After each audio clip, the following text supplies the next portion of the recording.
Hello and welcome back to another rambling review. We're looking at Infinity Train. We're in book 4, and I have just watched the episode.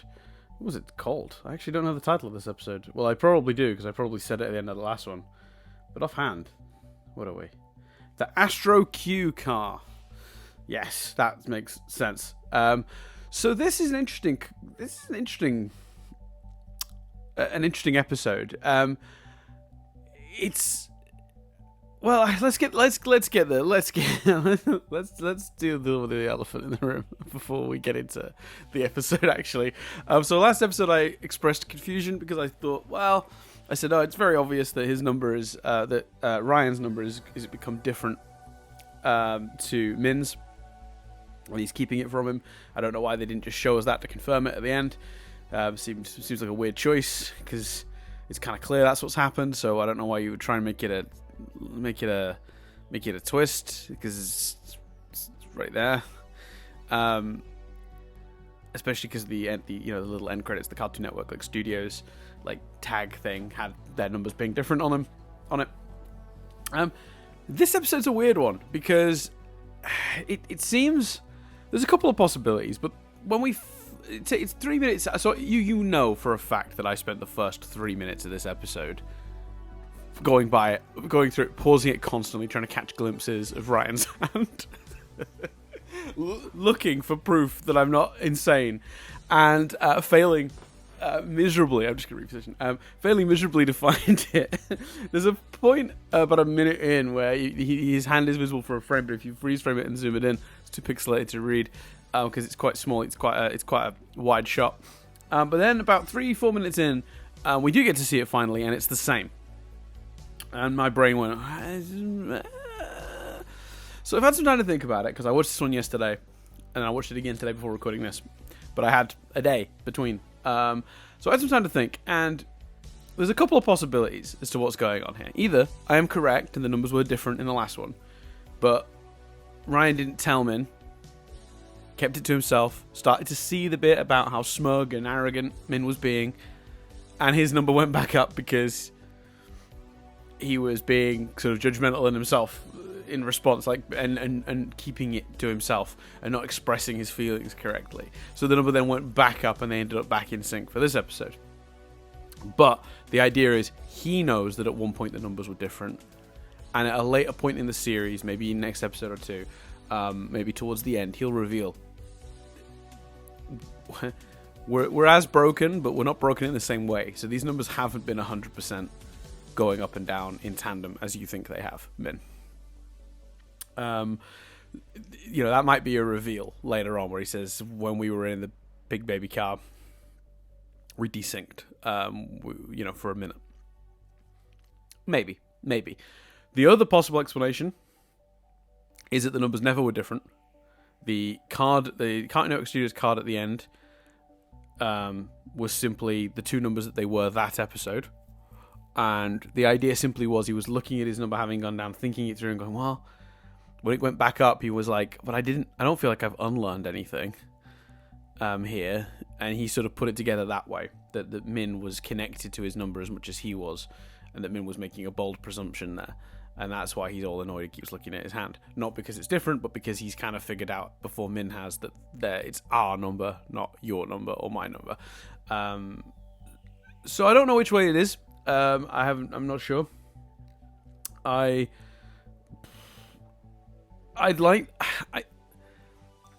like the idea better that they've desynced at some point, but I don't like this handling of it if that is what they do. I feel like you just put it on Front Street. If you don't, there's no real need to hide it. It's not going to be a twist. I think it was weirdly clear. But then again, if it doesn't turn out to be that, then it wasn't weirdly clear at all, and I'm an idiot. I'm an idiot either way at this point. But thanks for making a fool of me again, Infinity Train. It's tuba all over again, isn't it? Oh no, I said the T word.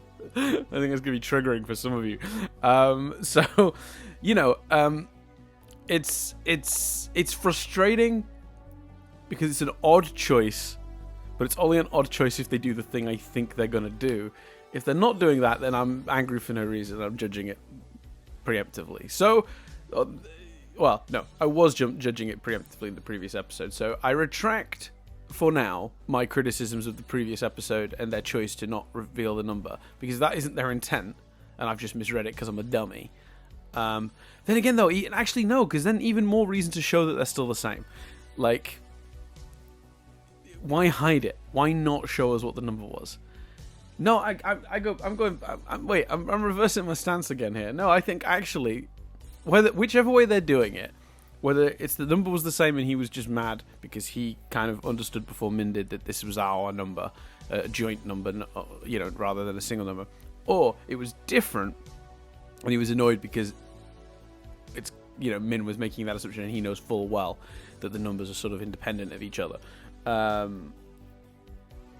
Either way, he's got a right to be annoyed at Min, but either way, there's no real excuse for not showing it to us in that episode, which makes me think maybe it is going to be the reveal later on. But yeah, I don't know. It's at this point, I'm going to plant less flags regarding the number changing. There's a few different possibilities at this stage. Either way, I still don't think they've necessarily handled it clearly. The fact that I think either version of that you show it, unless there's a third option I'm not thinking of, and there was a good reason to show it. Well, I guess basically I'm going to put that in a box for now and say we'll come back to it when we've seen more episodes, because otherwise it's gonna me talking about their numbers and where their numbers are at is gonna overtake every conversation going forward. But there you go. That's that out of the way. Elephant in the room discussed. No longer an elephant. It's a little pig baby now eating brownies.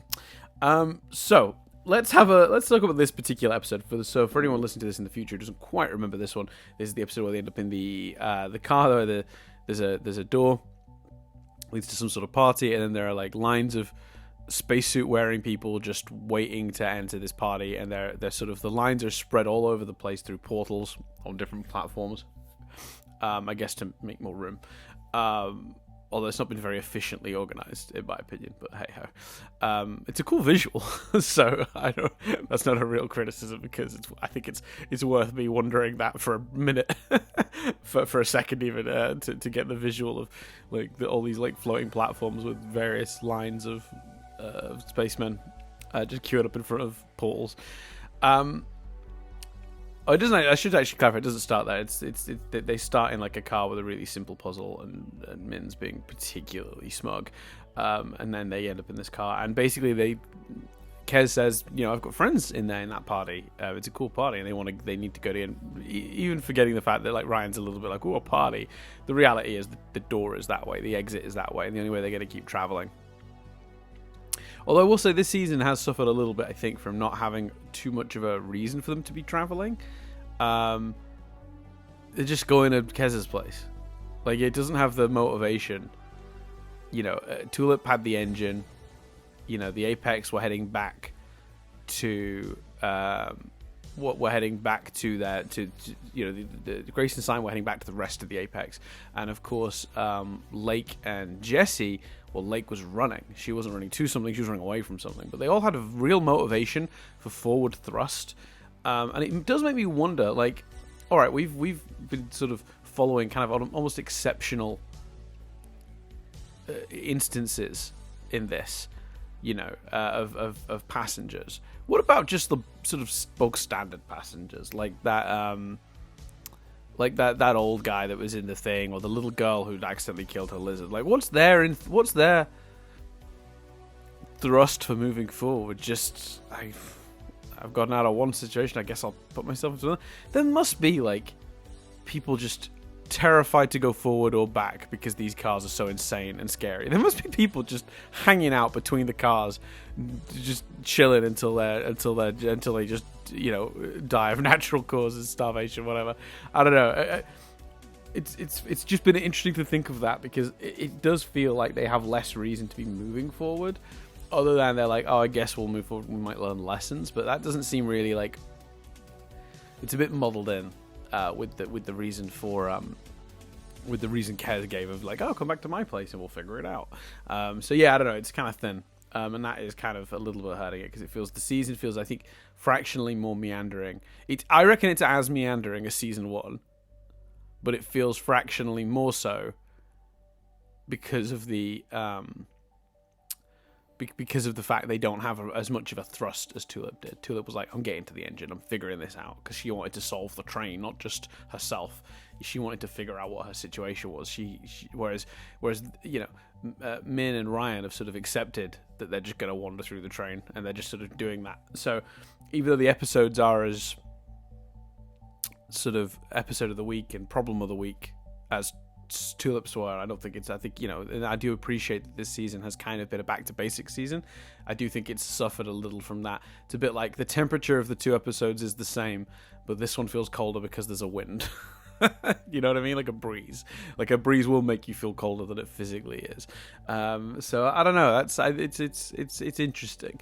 I don't dislike that as a choice, by the way. Back to basics. I'm happy to have a nice not subtle, but sort of stripped back season where we just follow 2 passengers learning on the train. I'm okay with that. I don't need every season to be as absolutely dense with lore and incredible, like, huge character stuff like the previous season has. Just give me some, like, sort of small scale character problems and have them head through the train. Like, I'm okay with that. I just wish they had more thrust. They feel a bit aimless, and I think that's kind of hurting some of the episodes a little. But yeah, so they're in this car, and the idea is to get through past the bouncer. And it's the same basic premise as last week in that we're sort of a little bit repeating the idea, but the notion is, I think it's Jesse then. Ryan is like going headfirst without thought into every plan that he has. Just the immediate idea is, I'm going to try and charm my way in. That doesn't work. And he's like, all right, I'm going to sneak in through the back. That doesn't work. He's like, I'm going to dig in. I'm going to dig down and under and get into this place. And obviously that doesn't work. And then he's just like, I'm just going to run through these portals randomly, and he nearly dies. So it's like the whole episode has this run of, like, a sequence of which it's just sort of Ryan being impulsive, almost a rejection of he's so annoyed at Min and Min's smugness and assumption that he's the problem, that Ryan's the problem, that Ryan has reacted by almost like doubling down on his, on the traits that he's being accused of by Min, because he's just like, he's almost like trying to make a point. It's interesting. I do like the episode. I think I probably preferred the previous one. But I think this is a really good, because this has the other side of it. So the last episode did a really good job demonstrating to me why Ryan's approach can sometimes be a problem. It wasn't as balanced. Because maybe I'm just a little more Min personally.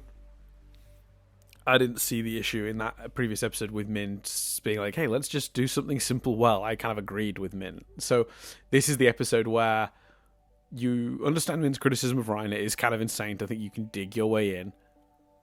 But it's also insane when it's clear that these people have been waiting for a very long time and that this queue doesn't seem to be moving ever to get into the queue, which is what Min thinks they should do. And they have the moment where they knock over one of the spacesuits, and what's inside is a skeleton and plants, and they've basically been dead. They've waited so long. I don't think any of them are passengers, by the way. I think they're also, or were also, denizens, or just part of the aesthetics of the train, the digital creations like everything else. They may never have been alive. They may have popped up as almost like props in this train car. So I thought it's really great because this particular puzzle demonstrates the flaws in both their approaches to life. Being utterly impulsive and thoughtless can be risky, right? And in the example of this is like, when he gets caught with the goo because he's tried digging down too far or falling off that cliff, in Ryan's case. But also, never stepping outside of what you're supposed to do will lead you to spinning your wheels. You'll be stuck in one place and you'll never get to experience other things. Like being stuck in this line until you just sort of die. And like the realization we have here and the way that's echoed is, we have Min actually say the sentence, waiting doesn't work. You can mess up if you stand still. Or you can mess up even if you stand still. Something in that vein. and that brings his number down, having that realization. So not only do we get a more balanced view of the two approaches in this episode, we also get the reveal that finally Min finally catches up a little bit to what Ryan evidently worked out the previous episode. Regardless of my whole number debate, Ryan clearly understood before Min did what was going on here, and Min has his moment of realization here, and you can almost see Min sort of figuring out, I've been my behavior in the last, I don't know, day or whatever, how much time has passed since the pig baby car, has been pretty shitty to Ryan. It's both a realization that he has stuff to learn and a realization that he's been a real arrogant git for, and been quite mean to Ryan. And this comes after he says to Ryan that, I'm stuck on this train because you're too stupid to learn the most basic lesson, which is, holy hell, so harsh. Like, yeah, you're on a mystic portal dimension train, like, with crazy cars. Like you don't even 100% know how it works. What do you mean about the most basic lesson? Like, you're assuming so much, number one. But number two, that is a really cruel thing to say to someone, even if it was mildly true. You just, I don't know. Min's not coming out great, which makes me question my own life choices. Because again, I these days I'm a little more Min than I am than Ryan in terms of that balance of playing it safe, not playing it safe, but like sort of standing still, seeing how things play out, and then taking action. Whereas Ryan's more impulsive. I think I used to be more impulsive. I think I mellowed out as I got older. I think everyone probably does that. Anyone listening to this video that's in their 20s is probably like, I'm a Ryan, fuck you. Give it 10 years. So that's all I'm going to say. We'll all be Mins one day.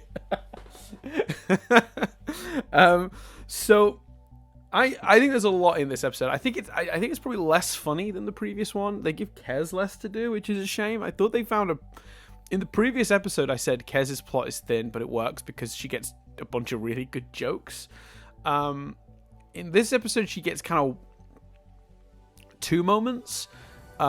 She makes a baby puzzle comment at the beginning, which is super funny, I admit. And then at the end, the solution to the puzzle is that they come together to work out that they can pretend to be musicians that are playing the party. So they make themselves look that way. And then Kez, using her sort of, I noticed this when I rewatched the Bug Old West car episode.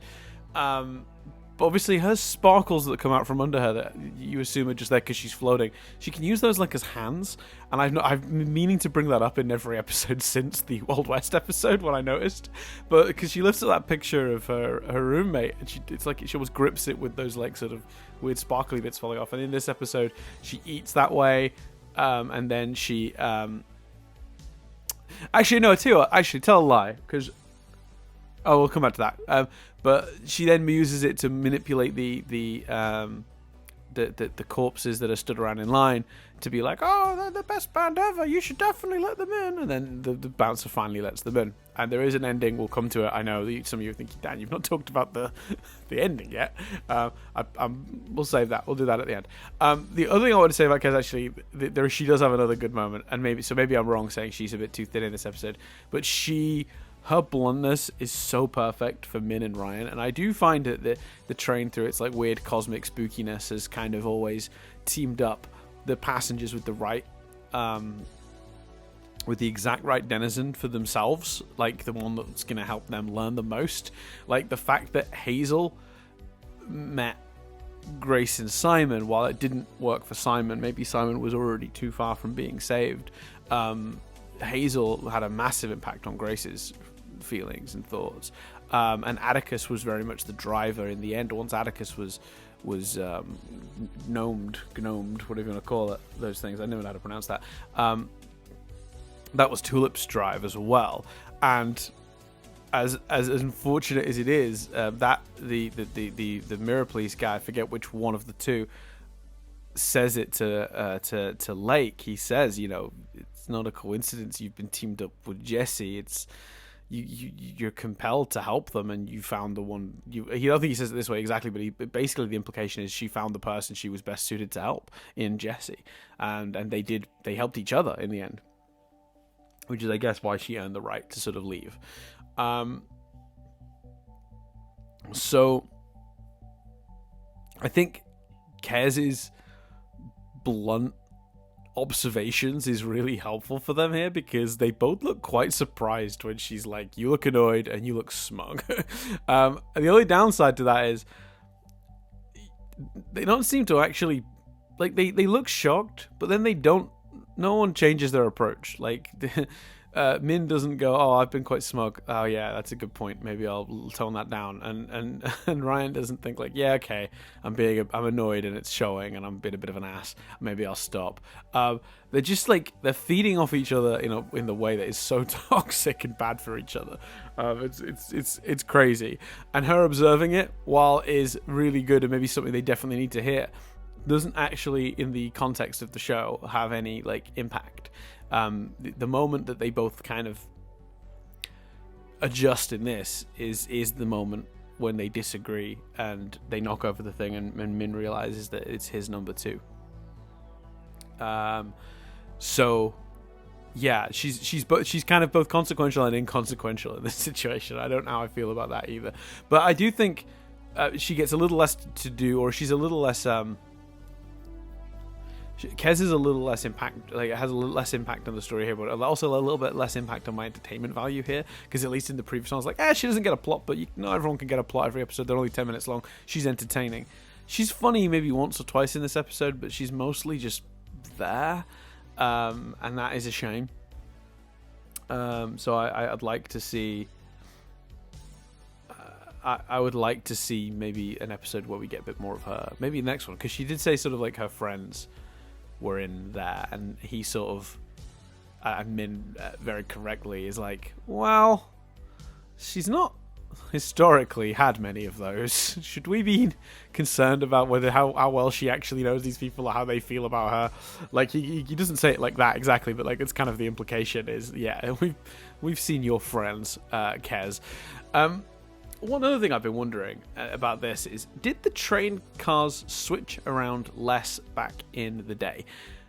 It feels like all these cars that are nearby Kez's, because they're just traveling to hers. She said it was a handful of cars along.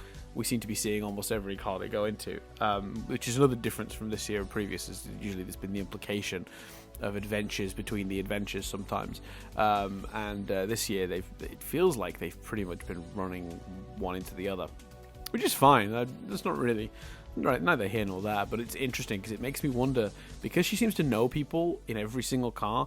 She has a home car, and then all the cars to the left and right of it, or like a handful of cars left and right of it, she's traveled to because they're proximity-wise closer, are the ones where she's made friends/enemies. Does that imply that the cars are moving around a lot less back in the day? They were swapping around a lot less until Amelia sort of had a coup and broke the system and broke 1-1 to the point where even he's got a bit mad in his. I don't know. I'm undecided on that, but it's. I said I'd be looking out for little differences in the way the train behaves in the old days, as we've established here, and I think that is one of the. I think that's one of the ways that it's been slightly different. I don't know. It's not really I don't really have a point to make on that. It's just an observation. So let's talk about the ending. Let's talk about the ending. I do think. Oh, actually, no. Well, let's just talk about very quickly. Actually, 2 other quick things. First of all, I think their plan is ridiculous to get in and hilarious, and I don't even care that it works. Like, it's so silly, their plan to make themselves look sort of like Daft Punk style. Like, we're the band. Like, we've got these helmets on. Look at us. We're cool. I've got a mustache. He's got a mohawk. We definitely deserve to be in. And then it functions, and the bouncer bot just in you go. I guess he's not. Yeah, he's kind of a robot, isn't he? His face goes all. Yeah, I'm going to call him a bouncer bot. He kind of lets them in. I just thought that was really interesting that that worked, because it's so silly. And I think in a lesser show, I'd be like, that's annoying. There's no real logic to that. But with this show, I just think like sometimes fun outweighs logic, and the train has established itself as not necessarily being the most logical place. It is sometimes a bit a bit abstract, and that's okay. So yeah, I was kind of into that. The other thing I want to mention is I noticed, and I've noticed this for a couple episodes, but I didn't, I wasn't sure. I still don't really have a thought or explanation for it, but it is worth, I think, noting the 202. The number keeps going back to 202, which is the first number they had, and it'll go down. It's been down to like the 70s, and then it's gone back up. It's been down in the 80s and the 90s, but always back to 202.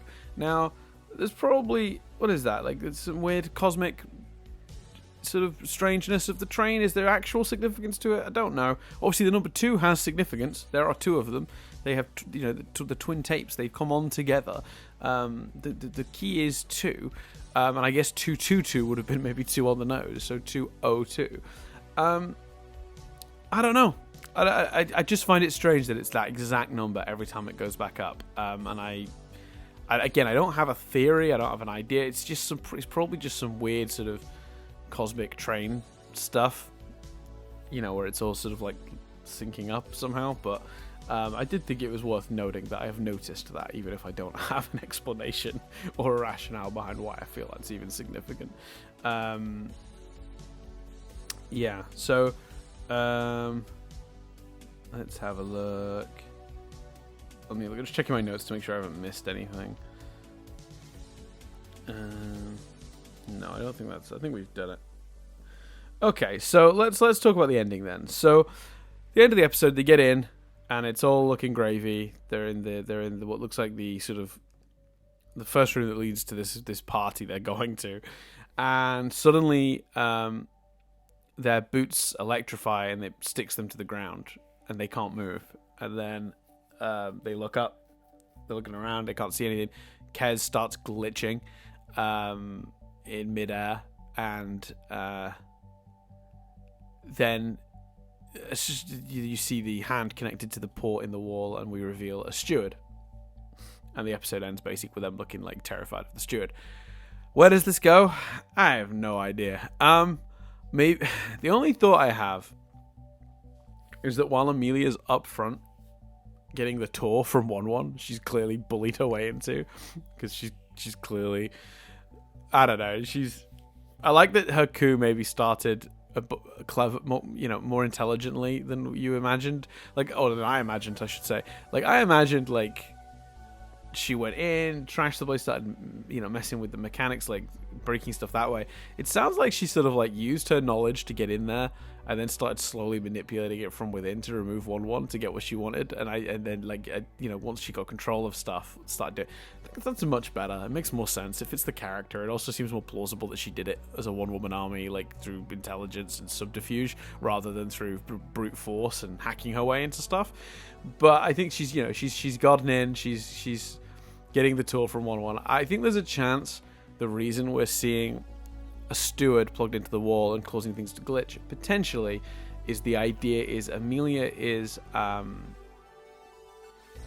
maybe secretly used those tones to take control of a steward and is sort of send it out for reconnaissance while she's distracting 1-1 and getting the tour, and she probably already knows how most of this stuff works. I think that's possible. So does that, maybe if that's what they're suggesting and that's what's happening here, and it's a big if, because there's a million reasons I guess the steward could be there. If that's the reason, then do we presume that at some point they are going to meet up, or bump into Amelia, and we're going to get some of the coup? I predicted we wouldn't earlier in the season. I'm not feeling as confident on that now with this turn up. Obviously, we'll have to see how it plays out. It may turn out to be something completely different in the opening 30 seconds of the next episode, and then I'll be silenced again. But it did make me wonder that, for sure, as a possibility. Maybe because I felt very confident we weren't really getting any lore in this series. But hey, maybe I'm wrong. Maybe I'm going to be very wrong. Who knows? So yeah, I think on the whole, a good episode. Not a great one, but like a solid one. Some good progress, particularly for Min, and I'm glad they finally managed to balance it out a little bit. So both characters are both right and wrong, and that sounds contradictory, but I just mean like you understand where both characters are coming from now, and you can see the pluses and minuses of each approach to things. But you can also see maybe how they maybe need to find a middle ground. Maybe it's not a good idea to always be completely impulsive and insane and just do the first thing that pops in your head. Maybe that's dangerous and risky. But maybe, standing still all your life isn't any good either. You can't not live. You can't not make choices for yourself. You can't, you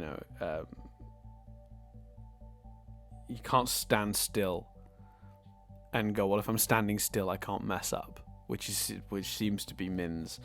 So maybe, I know, to go back to a wider point on Min, I debated his interest in music and whether it was maybe just because of his friendship or whether he did actually love music. I think he does love music. I think he really does want to do that now. I'm convinced now that what they're trying to get through is the idea that he was scared to try because he was scared to fail. He was scared to put himself out there because he was scared to fail. And it all comes from that line from this week. You can mess up if you stand still. He was scared of messing up, so he never tried. And that's very relatable, I think.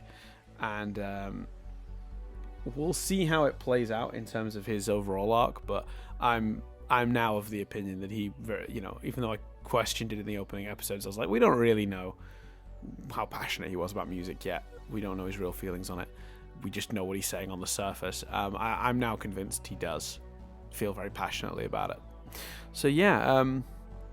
Another quick note, by the way. I thought it was fun when Kez gave Min that little kiss on the cheek. He was like, "She's a bell. How is that warm?" Because I don't know. That felt like a fun little nod to how the train mimics organic material and how these digital things can feel and have warmth to them, and that it's even applied that to a bell because the bell is inanimate.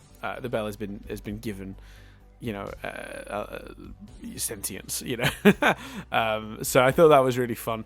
Also, a note that I found from a previous episode that I never got to, didn't like at all Ryan flirting with the cat. Found it creepy and weird. Didn't like it. Didn't like him running his little finger through her hair. Nope. That look on his face, nope. Big nope. Didn't get a chance to say it at the time. Got distracted by the rest of that episode. So I would say this is one of the weaker ones of the series, but still, I think, pretty good. I think on the whole, I'm still feeling pretty positive about it all. I like the characters, I like the circumstances. How it concludes will have a big effect on that, obviously. We've got, 5 episodes left? Starting with whatever the next one is, episode 6 is. I need to have a system for having just the titles in front of me, but the problem is I never want more than the one title that's ahead of me because I don't want spoilers. I'm still living in my little bubble, so it's kind of frustrating because I could put all the titles in my notes document for this, where I write notes as I'm watching it the second time. But if I did that, then I'd know what the final episode was called. Maybe I should always get the next episode's title and put it in the notes so I don't have to keep doing this rigmarole. There you go, that's what I'll do next time. Anyway, thanks for listening. Sorry if this one overran a little bit. The others have been on quite tightly 30 minutes or less, and I feel like you're getting this pizza for free. I haven't checked the time yet, but let me actually. Yeah, here we go. We've gone over the 30 minutes, so you're getting this pizza for free. But yeah, thanks very much for listening, guys. I'll see you on the next one, which is called the Party Car. So yeah, see you then. Take care.